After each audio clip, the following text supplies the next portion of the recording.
Hey guys, welcome back to Learn with Rajni. First of all, many congratulations to all of you. आपने high court LDC का written exam clear किया है और computer test के लिए आप सभी को best of luck. Computer test में किस तरह से आपको परफॉर्म देना है, किन किन बातों का आपको ध्यान रखना है, उन्हीं सब बातों को मैं आज आपको बताने वाली हूँ इस वीडियो में। अगर आप राजस्थान हाई कोर्ट LDC का कंप्यूटर टेस्ट देने जा रहे हैं तो आज की वीडियो आपके लिए बहुत ज़्यादा बेनिफिशियल होगी। किस तरह से आपको परफॉर्म करना है, किन किन चीज़ों का आपको स्पेशली ध्यान रखना है, उन सब बातों पर आज हम चर्चा करने वाले हैं। एज़ यूजुअल किसी भी एग्ज़ाम में जाने से पहले मैं हमेशा आपको मोटिवेट करती हूँ, आपका कॉन्फिडेंस बूस्ट करती हूँ। तो इस एग्ज़ाम में मैं कैसे आपको मोटिवेट नहीं करूँगी।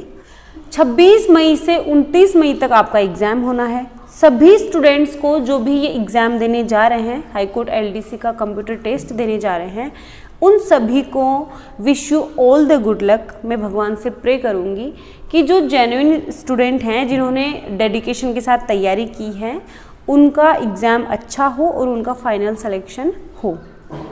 सबसे पहले बात कर लेते हैं मेन इंस्ट्रक्शंस की। तो मेन इंस्ट्रक्शंस में सबसे पहली जो चीज़ है वो ये है कि आपको साथ में क्या क्या चीज़ें लेकर जानी है। आपको अपना एडमिट कार्ड, एक फ़ोटो, कलर्ड फ़ोटो होनी चाहिए, और एक फ़ोटो वाला कोई भी ID कार्ड। ठीक है, ये आप एग्ज़ाम में कंपलसरी है आपका होना, ये आपके साथ होने कंपलसरी है, एग्ज़ाम में आपको लेकर जाने हैं। इसके अलावा आप नीला या काला पेन ले जा सकते हैं, लेकिन वो ट्रांसपेरेंट होने चाहिए। ट्रांसपेरेंट पेन आपको लेकर जाने हैं। पानी की बोतल आप ले जा सकते हैं, बट वो बोतल भी ट्रांसपेरेंट होनी चाहिए। तो ये मेन चीज़ें हैं जो आपको लेकर जानी हैं। अब मैं बात करती हूँ कि जिस तरह से स्पीड टेस्ट है, उसके बाद में एफिशिएंसी टेस्ट होगा। तो सबसे पहले क्या होगा, यानी सीक्वेंस क्या है। तो सीक्वेंस आपका होगा, सबसे पहले हिंदी का टेस्ट होगा, 5 मिनट हिंदी की टाइपिंग होगी। उसके बाद 2 मिनट का गैप होगा, देन इंग्लिश की टाइपिंग होगी।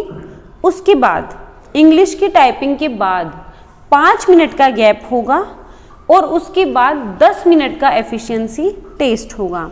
एक चीज़ और, हिंदी और इंग्लिश की टाइपिंग में 2 मिनट का ब्रेक होगा, लेकिन जरूरी नहीं है कि आप वो 2 मिनट का ब्रेक लें। इंस्ट्रक्शंस में साफ साफ लिखा हुआ है कि आप स्टार्ट बटन पर क्लिक करके आप डायरेक्ट हिंदी के जस्ट बाद में इंग्लिश का टेस्ट दे सकते हैं बिना 2 मिनट वेट किए। सबसे बड़ा सवाल ये है स्टूडेंट्स के मन में कि मैम हम 2 मिनट का ब्रेक लें या नहीं लें। तो मैं आपको बताऊंगी कि आपको हिंदी का टेस्ट देने के बाद आपको 2 मिनट का ब्रेक लेना ही लेना है। 2 मिनट का ब्रेक आप लोगे, उसके बाद आप इंग्लिश का टेस्ट देना। कई स्टूडेंट्स ऐसे भी हैं जो ये सोचते होंगे कि नहीं, हम तो डायरेक्ट ही इंग्लिश का दे देंगे। तो मैं मेरा पर्सनल सजेशन आपको देना चाहूँगी कि आप 2 मिनट का ब्रेक लें, 2 मिनट खुद को शांति से अपना माइंड सेट करें। ठीक है, इससे पहले आप हिंदी का टेस्ट दे चुके हैं, तो इंग्लिश के टेस्ट के लिए माइंड मेकअप करें। 4-5 लॉन्ग ब्रीथ लें। ठीक है, डीप ब्रीथ लोगे वो आपको ज़्यादा बेनिफिशियल होंगी डीप ब्रीथ से। तो डीप ब्रीथ लेने के बाद आपको इंग्लिश की टाइपिंग स्टार्ट करनी है। इस तरह से आपको ब्रेक लेना चाहिए। अब टेस्ट स्टार्ट करने से पहले आपको चेक करना है। डेस्कटॉप पर आपको एक ऑप्शन मिलेगा पेरिफेरल चेक। पेरिफेरल चेक पर आप क्लिक करोगे, उसके बाद आप सारे कीज़ आपको दबाकर देखने हैं। कीबोर्ड के सारे कीज़ आपको प्रेस करने हैं। सारे कीज़ प्रेस करने के बाद आप माउस को भी देखना कि माउस भी काम कर रहा है या नहीं कर रहा है। सारी चीज़ें देखने के बाद अगर आपको सूटेबल होती हैं, तो आपको लग रहा है कि हाँ प्रॉपरली वर्क कर रहा है, प्रॉपर वे में सारी चीज़ें वर्क कर रही हैं, देन उसके बाद आप उसको पेरिफेरल चेक को क्लोज कर दें। डायरेक्ट क्लोज मत करना, क्योंकि जाते ही सिस्टम पर बैठते ही आपको सबसे पहले ये चेक करना है, मेक श्योर कि सारे जो कीज़ हैं कीबोर्ड में वो काम कर रहे हैं और माउस भी प्रॉपर वे में काम कर रहा है। अगर आपको कहीं भी थोड़ा सा डाउट भी लगता है कि यार इस कीबोर्ड का ये की काम नहीं कर रहा, या फिर थोड़ा सा हार्ड प्रेस हो रहा है, या फिर माउस प्रॉपर वे में काम नहीं कर रहा है, आप तुरंत अपने रूम में जो भी इन्विजिलेटर हो उनको आप बताएं और आप अपने सिस्टम में वो जो भी कीबोर्ड है तो कीबोर्ड चेंज करवा ले, अगर माउस है तो माउस चेंज करवा ले तुरंत। एक इस बात का आप ध्यान रखना कि आपको जो टाइम दिया गया है उससे भी आप बहुत ज़्यादा मार्जिन लेकर चलना और पहले ही पहुंच जाना। आगे हम बात करते हैं कि टाइपिंग टेस्ट किस तरह से होगा। मॉनिटर की जो स्क्रीन होगी उसके आधे भाग में, ऊपर वाले आधे भाग में आपको टाइपिंग का मैटर दिखाई देगा और नीचे वाले आधे भाग में आपको टाइपिंग करना है, मतलब जो आप टाइप करोगे वो चीज़ आपको दिखाई देगी। आपको उसको स्क्रॉल करना है, जैसे मान लीजिए आपको जो स्क्रीन पर कुछ दिखाई दे रहा है उसके नीचे लाने के लिए आपको स्क्रॉल करना पड़ेगा। मेक श्योर कि जब आप स्क्रॉल कर रहे हैं तो एक भी लाइन मिस नहीं होनी चाहिए। अच्छे से स्क्रॉल करोगे, स्क्रॉल करते ही आपने जो वर्ड टाइप किया है उस वर्ड से उस पहले वाली लाइन का लास्ट वर्ड मैच कर लेना, क्योंकि अगर एक लाइन छूट गई तो बहुत ज़्यादा आपको नुकसान हो जाएगा। तो आपको ये भी श्योर करना है कि आप जब स्क्रॉल कर रहे हैं तो कोई भी लाइन मिस ना हो। इस तरह से आपका टाइपिंग टेस्ट होगा। टाइपिंग टेस्ट के बारे में मैं आपको बता दूं कि जिन स्टूडेंट्स की स्पीड काफ़ी ज़्यादा है, तो स्पीड ज़्यादा है तो क्या होगा, जैसे मान लीजिए कई स्टूडेंट्स पूछते हैं कि मैम बहुत ज़्यादा लंबा मैटर होगा क्या, कि किस तरह से होगा। तो मैं आपको बता दूं कि अगर आपकी स्पीड ज़्यादा है तो एक पैराग्राफ होगा, वो आपको टाइप करने के बाद, जैसे मान लो आपकी स्पीड ज़्यादा है और आपके पास टाइम बच रहा है 1 मिनट का, तो वही पैराग्राफ वापस रीस्टार्ट हो जाएगा, स्टार्टिंग से वो पैराग्राफ चलने लग जाएगा। जिनकी स्पीड थोड़ी कम है वो पैराग्राफ कंप्लीट। लेकिन ऐसा मत करना कि मान लीजिए आपने 4 मिनट में पूरा पैराग्राफ कर लिया और वापस से वो स्टार्ट हो गया, रीस्टार्ट पैराग्राफ हो गया, तो आप ये मत सोचना कि यार रीस्टार्ट हो गया तो मैं अभी छोड़ देता हूँ। नहीं, जब तक 5 मिनट होंगे, भले ही वो 2 बार स्टार्ट क्यों ना हो जाए, आपको खटाखट उठाते रहना है। पूरा मैटर 5 मिनट तक टाइप करना है, भले ही वो रीस्टार्ट हो। इस बात का भी आपको स्पेशली ध्यान रखना है। अब सबसे इम्पोर्टेंट बात जो इंस्ट्रक्शंस में आई है वो है बैक स्पेस, कि बैक स्पेस का सीमित यूज किया जा सकता है, सीमित उपयोग किया जा सकता है। काफ़ी स्टूडेंट्स कंफ्यूजन में है कि ये सीमित उपयोग कैसे होगा।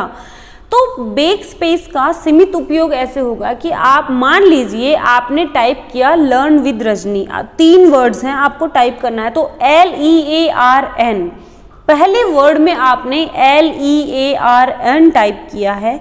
तो अगर आपने एक ही जगह आपने I टाइप कर लिया, तब वहां पर आप बैक स्पेस जाकर आई को हटाकर आप वहां पर ए टाइप कर सकते हैं। तो जब तक आपने किसी वर्ड में स्पेस नहीं दिया है तब तक उसमें आप बैक स्पेस का यूज करके करेक्शन कर सकते हैं। लेकिन मान लो आपने लर्न पूरा टाइप कर लिया, फिर आपने स्पेस दे दिया, फिर आप विद टाइप कर रहे हैं, अब आपको वापस लर्न डिलीट करना है, तब वो बैक स्पेस काम नहीं करेगा। तो ये है बैक स्पेस का सीमित उपयोग, इस तरह से आप यूज ले सकते हैं। लेकिन मैं एक चीज यहाँ पर क्लियर कर दूं कि जिन स्टूडेंट्स ने बैक स्पेस की आदत नहीं डाली है अपनी टाइपिंग में, प्लीज आप लोग बैक स्पेस का यूज ना करें, क्योंकि आपकी हैबिट हो गई है बैक स्पेस का यूज ना करने की। मान लीजिए आप बैक स्पेस का यूज नहीं कर रहे हैं, आपकी स्पीड आ रही है 60, आपकी एक्यूरेसी है अबव 90, तो आपको ज़रूरत ही नहीं है कि एग्ज़ाम टाइम पे अगर आपका टेस्ट देते वक्त अगर आपका 1 या 2 लेटर्स अगर आपके गलत हो रहे हैं तो आप बैक स्पेस मत यूज़ करना, क्योंकि उस बैक स्पेस को यूज़ करने के चक्कर में आपकी स्पीड डिक्रीज हो जाएगी।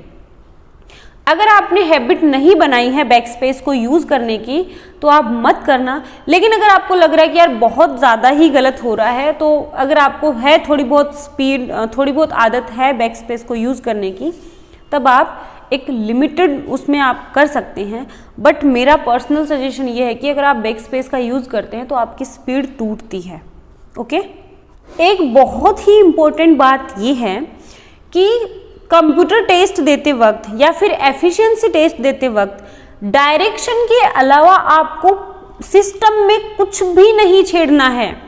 जैसे जैसे आपको डायरेक्शन मिलते जाएं वैसे वैसे उनको फॉलो करते जाएं, क्योंकि अगर आप कुछ भी अपनी मर्जी से कुछ भी उसमें छेड़छाड़ करते हैं तो कंप्यूटर की जो बाय डिफॉल्ट वाली सेटिंग है उसमें अगर थोड़ा बहुत कुछ भी छेड़छाड़ हो गई तो आपका लॉस हो सकता है। अब बात करते हैं सबसे इम्पोर्टेंट टॉपिक पे कि टेस्ट देते वक्त अगर मान लीजिए बहुत सारे वर्ड्स गलत होने लग जाएं तो फिर हम खुद का कॉन्फिडेंस लूज होने से कैसे बचाएं।